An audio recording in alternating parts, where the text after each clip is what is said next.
Hello दोस्तों, स्वागत है आपका अपने चैनल एग्जाम जोन पे। तो एक बार फिर से मैं हाजिर हूँ 26 नवंबर 2020 के इंपॉर्टेंट इवेंट्स के साथ। काफ़ी दिनों बाद अब हम लोग करंट अफेयर्स की सीरीज वापस रीस्टार्ट कर रहे हैं। जो हमारी पेंडिंग वीडियोस हैं, देखते हैं वो अपलोड हो पाती हैं या फिर नहीं हो पाती हैं, लेकिन हम लोग करंट अफेयर्स की वीडियो वापस रीस्टार्ट कर रहे हैं। देखते हैं आज का हमारा पहला क्वेश्चन क्या है। 48th इंटरनेशनल एमी अवार्ड्स के दौरान बेस्ट ड्रामा सीरीज से किस इंडियन वेब सीरीज को सम्मानित किया गया है? तो बेस्ट ड्रामा सीरीज ये मिला है अवार्ड डेली क्राइम को। किसको मिला है? डेली क्राइम को। जिन्होंने नेटफ्लिक्स देखा होगा उनको पता होगा, ये डेली क्राइम पर एक ड्रामा सीरीज बनी थी। नेटफ्लिक्स हमारा OTT प्लेटफॉर्म है, उसी पर ये डेली क्राइम एक वेब सीरीज लॉन्च हुई थी, निर्भया कांड से रिलेटेड थी। इसी डेली क्राइम वेब सीरीज को बेस्ट ड्रामा सीरीज का अवार्ड दिया गया है 48th इंटरनेशनल एमी अवार्ड में। तो आप याद रखिएगा, डेली क्राइम को बेस्ट ड्रामा सीरीज अवार्ड दिया गया है इंटरनेशनल एमी अवार्ड्स के दौरान। जो ये एमी अवार्ड्स हैं ये अमेरिका के टेलीविजन अवार्ड हैं, आप याद रखिएगा।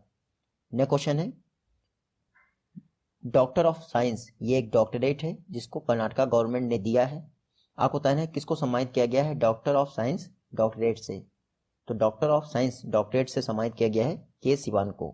कर्नाटका के गवर्नर बज्जूभाई वाला द्वारा के सिवान को डॉक्टर ऑफ साइंस डॉक्टरेट से सम्मानित किया गया है।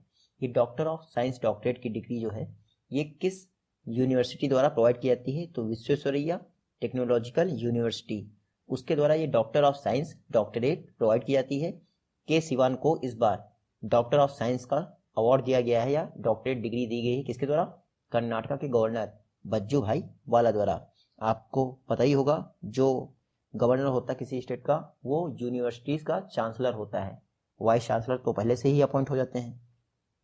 नेक्स्ट क्वेश्चन है, नेशनल साइंस फिल्म फेस्टिवल इसका 10th एडिशन किस स्टेट में इनॉग्रेट किया गया है? तो नेशनल साइंस फिल्म फेस्टिवल इसका 10th एडिशन इनॉग्रेट किया गया है त्रिपुरा में। कहाँ पे? त्रिपुरा में इनॉग्रेट किया गया है। ये देखिए, ये 10th national science film festival inaugurate किया गया है त्रिपुरा में। जो त्रिपुरा के डेप्यूटी चीफ मिनिस्टर है, नाम क्या है उनका? जिष्णु देव वर्मा। JISHNU, जिष्णु देव वर्मा, इनके द्वारा इस नेशनल साइंस फिल्म फेस्टिवल को इनॉग्रेट किया गया है। और ये जो नेशनल साइंस फिल्म फेस्टिवल है इसका 10th एडिशन कौन ऑर्गेनाइज कर रहा है? त्रिपुरा गवर्नमेंट ऑर्गेनाइज कर रही है विज्ञान प्रसार के साथ मिलकर। ये 4 दिनों तक फिल्म फेस्टिवल चलेगा त्रिपुरा में। इस दौरान 115 डिफरेंट लैंग्वेजेस की साइंस बेस्ड फिल्म दिखाई जाएंगी यहाँ पे। तो आप देखिएगा, 10th national science film festival Tripura government द्वारा ऑर्गेनाइज किया जा रहा है। नेक्स्ट क्वेश्चन है, किस स्टेट गवर्नमेंट द्वारा कोविड क्राइसिस के दौरान सैनिटाइजेशन के लिए हिम सुरक्षा अभियान लॉन्च किया गया है? तो हिम सुरक्षा अभियान लॉन्च किया गया है हिमाचल प्रदेश द्वारा। तो हिम और हिमाचल को रिलेट कर सकते हैं। हिम सुरक्षा अभियान कोविड-19 क्राइसिस की 3rd एंट्री हो गई है इंडिया में, और इस दौरान सिक्योरिटी पर्पसेस के लिए डिफरेंट स्टेट गवर्नमेंट नए नए इनिशिएटिव्स ला रही हैं। उन्हीं में से है हमारा एक हिम सुरक्षा अभियान, जिसको हिमाचल प्रदेश गवर्नमेंट ने लॉन्च कर दिया है। इसमें क्या होगा?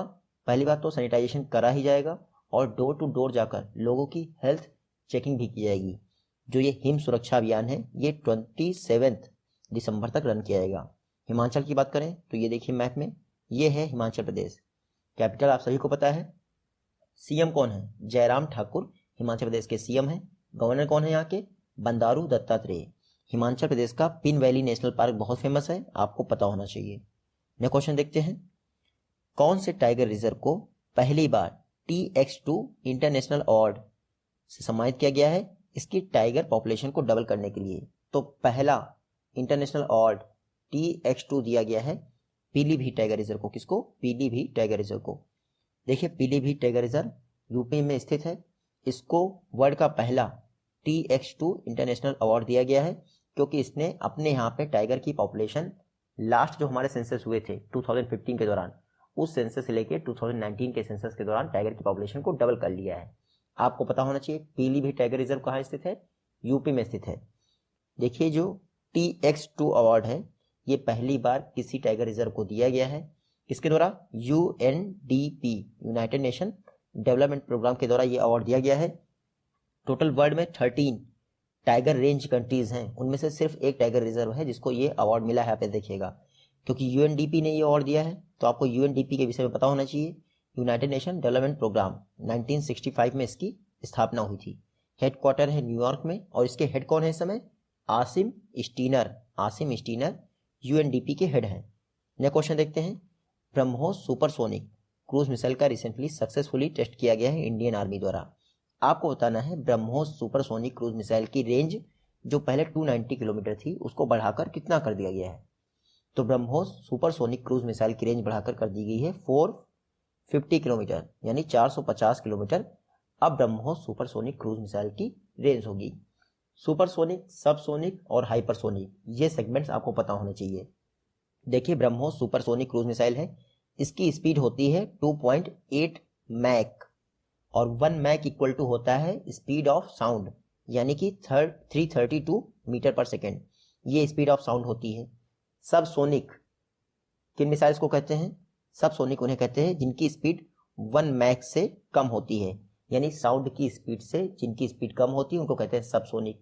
सुपरसोनिक कहते हैं 1 मैक से ऊपर बट 5 मैक से नीचे स्पीड वाली मिसाइल्स को, उनको कहते हैं सुपरसोनिक। और हाइपरसोनिक उन मिसाइल्स को कहते हैं जिनकी स्पीड 5 मैक से ऊपर होती है। तो आप देखिएगा ब्रह्मोस एक सुपरसोनिक क्रूज मिसाइल है। क्रूज मिसाइल लोअर हाइट पे चलती हैं, बैलिस्टिक मिसाइल हायर हाइट पे चलती हैं। यहाँ पे ध्यान रखिएगा जो ब्रह्मोस मिसाइल है इसको बिल्ड किया गया है इंडिया और रशिया द्वारा।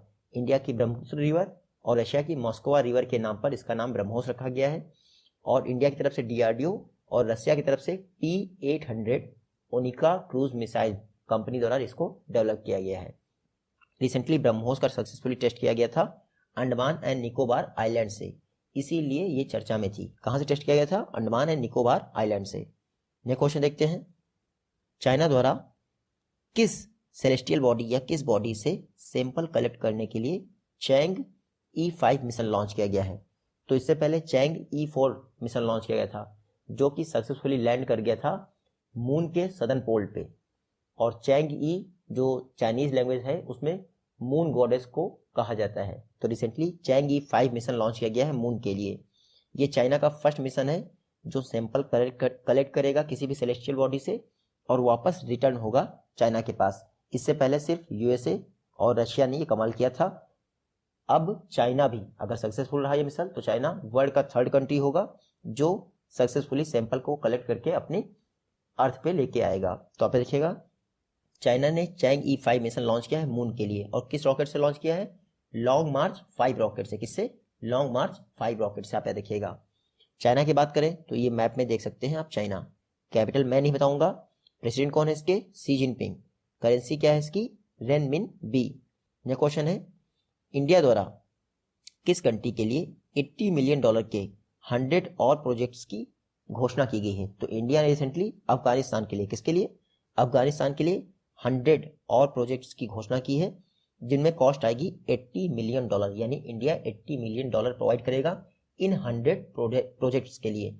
इसमें सातूत डैम, क्या सातूत डैम भी शामिल है। तो आप देखिएगा इंडिया की मदद से सातूत डैम अफगानिस्तान में बन रहा है और रिसेंटली इंडिया ने $80 मिलियन का असिस्टेंस अनाउंस किया है ताकि अफगानिस्तान में 100 और प्रोजेक्ट जो कि कम्युनिटी डेवलपमेंट रिलेटेड प्रोजेक्ट होंगे उनको इम्प्लीमेंट किया जा सके।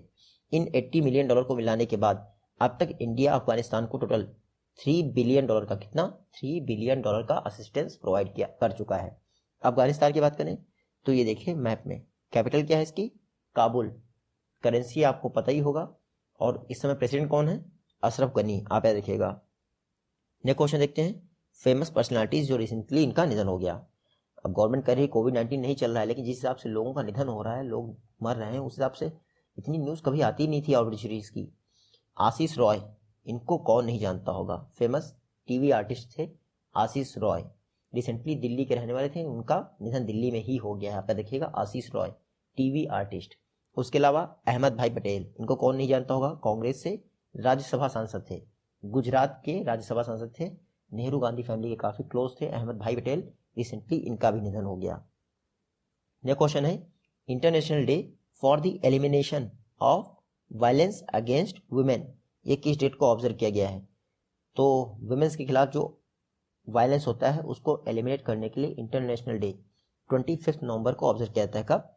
25 नवंबर को international day for the elimination of violence against women organise किया जाता है। इस बार इसका थीम क्या था? तो थीम था ऑरेंज द वर्ल्ड। आप देख सकते हैं इसका बैकग्राउंड ऑरेंज कलर में है। तो थीम था orange the world, fund, respond, prevent, collect. क्या था theme? Orange the world, fund, respond, prevent, collect. ये था international day for the elimination of violence against women's का थीम। नेक्स्ट क्वेश्चन है, सहकार प्रज्ञा प्रोग्राम को union minister agriculture and farmer welfare द्वारा launch किया गया है। आपको बताना है ये मिनिस्टर कौन है। तो agriculture and farmer welfare minister कौन है? नरेंद्र सिंह तोमर। इनके द्वारा रिसेंटली सहकार प्रज्ञा प्रोग्राम को लॉन्च किया गया है। Sahkar Pragya programme main purpose क्या है इसका? जो रूरल इंडिया में यानी हमारे इंडिया के रूरल एरियाज में प्राइमरी कोऑपरेटिव सोसाइटीज होती हैं, उनको ट्रेनिंग प्रोवाइड की जाएगी सहकार प्रज्ञा प्रोग्राम के तहत। अच्छा, ये सहकार प्रज्ञा प्रोग्राम रन किसके द्वारा किया जाएगा? तो एनसीडीसी इस प्रोग्राम को रन करेगा, नेशनल कोऑपरेटिव डेवलपमेंट कॉर्पोरेशन। तो एनसीडीसी का प्रोग्राम है सहकार प्रज्ञा। इसको लॉन्च किया है एग्रीकल्चर मिनिस्टर नरेंद्र सिंह तोमर ने। देखिए एनसीडीसी के जो 18 रीजनल ट्रेनिंग सेंटर हैं, उन्हीं के जरिए प्राइमरी कोऑपरेटिव सोसाइटीज को ट्रेनिंग प्रोवाइड की जाएगी। एनसीडीसी के विषय में आपको पता होना चाहिए, एग्रीकल्चर मिनिस्ट्री के तहत आता है। 1963 में इसकी स्थापना हुई थी। वर्तमान में इसमें मैनेजिंग डायरेक्टर कौन है? तो एनसीडीसी के मैनेजिंग डायरेक्टर हैं संदीप कुमार नायक। नेक्स्ट क्वेश्चन है, Sukhjit mega food park recently Punjab में इनॉग्रेट किया गया है, किसके द्वारा? तो सुखजीत मेगा फूड पार्क, क्योंकि मेगा फूड पार्क जो ministry of food processing industry की स्कीम है, इसको इनॉग्रेट किया गया है minister of food processing and industry, जो कि इस समय कौन है? नरेंद्र सिंह तोमर। पहले थी हरसिमरत कौर बादल, लेकिन अकाली दल अलग हो गया है एनडीए से, तो अब ये मिनिस्टर नहीं रही है उसकी। अब मिनिस्टर है ministry of food processing and industry के कौन? नरेंद्र सिंह तोमर। इन्हीं के द्वारा सुखजीत मेगा फूड पार्क इसका इनॉग्रेशन किया गया है। कहाँ पे? फगवाड़ा पंजाब में। फगवाड़ा एक प्लेस है पंजाब का, वहीं पे इनॉग्रेशन किया गया है। टोटल 55 एकड़ में ये पार्क है। और कॉस्ट क्या है इस पार्क को बनाने में? तो इस फूड पार्क को बनाने में कॉस्ट आई है 107.83 करोड़। देखिए फूड पार्क का मेन पर्पज क्या होता है? जो वहां से यानी कि उसके आसपास एरियाज के फार्मर्स होते हैं, उनकी इनकम को बूस्ट करना, और जो पेरिसेबल कमोडिटीज होती हैं उनको खराब होने से बचाना। तो ये Sukhjit mega food park Punjab के फगवाड़ा में इनॉग्रेट किया गया है।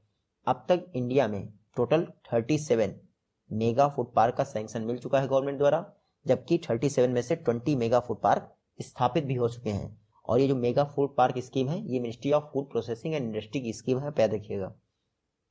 नेक्स्ट क्वेश्चन है, वरुणास्त्र जो कि इंडियन नेवी के लिए एक हैवी वेट टॉर्पीडो है, इसके फर्स्ट यूनिट को किसके द्वारा हरी झंडी दिखाई गई है?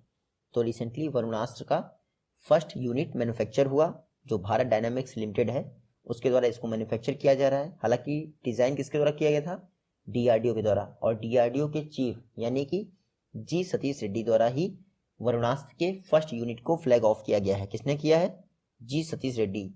डीआरडीओ चीफ ने वरुणास्त्र के फर्स्ट यूनिट को फ्लैग ऑफ किया है। इसको मैन्युफैक्चर किया गया है भारत डायनामिक्स लिमिटेड विशाखापट्टनम, जो कि इंडियन नेवी के तहत एक बॉडी है।